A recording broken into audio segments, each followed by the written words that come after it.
Hi, I'm Elisa, and as well as being a children's author for Tredicino and the Medallion Keeper, I am a children's educator.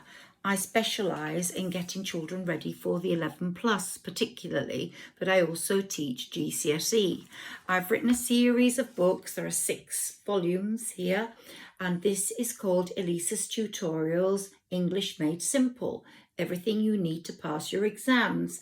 Now, it's designed especially for the 11 plus children, but my GCSE pupils find it extremely helpful.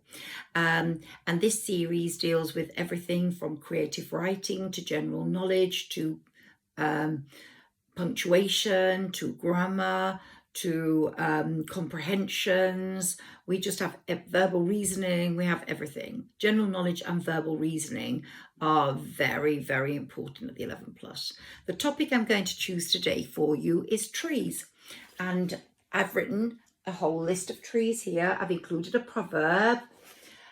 I can't see the wood for the trees. I love my proverbs and I love children knowing them because they are so important, as are old English sayings like, for example, chip off the old block, or too many cooks spoil the broth, or to have copped it. That comes up in their hedgehog series, where the hedgehog family are crossing the road and one of them gets killed.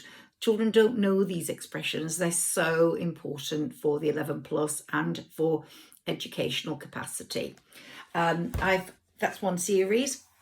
My other series is my series for Key Stage 1 and Key Stage 2 stories and activity books. And here again, my tree page.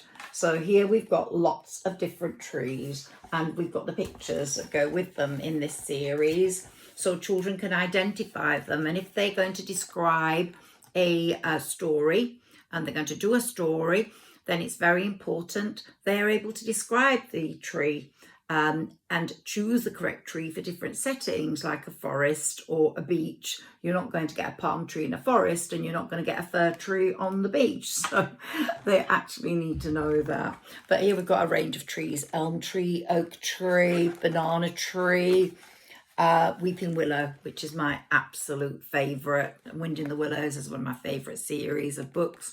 And here we got loads. So going on to trees, I'd like to tell you about my cherry tree.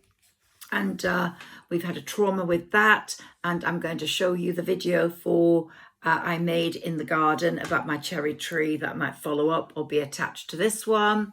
But anyway, trees figure strongly with me. I love them. I think they're absolutely amazing. They've been on this planet longer than us, and they'll live beyond us. And for example, the old oak tree in Hatfield, the country house, Queen Elizabeth sat under that when she became she found out she was going to become the Queen. So whenever I go there, I always go and sit under that tree. History and trees go together. I also introduce trees into my creative writing a lot, but more about that on another TikTok, and I'll introduce you to my wishing tree. Okay, bye.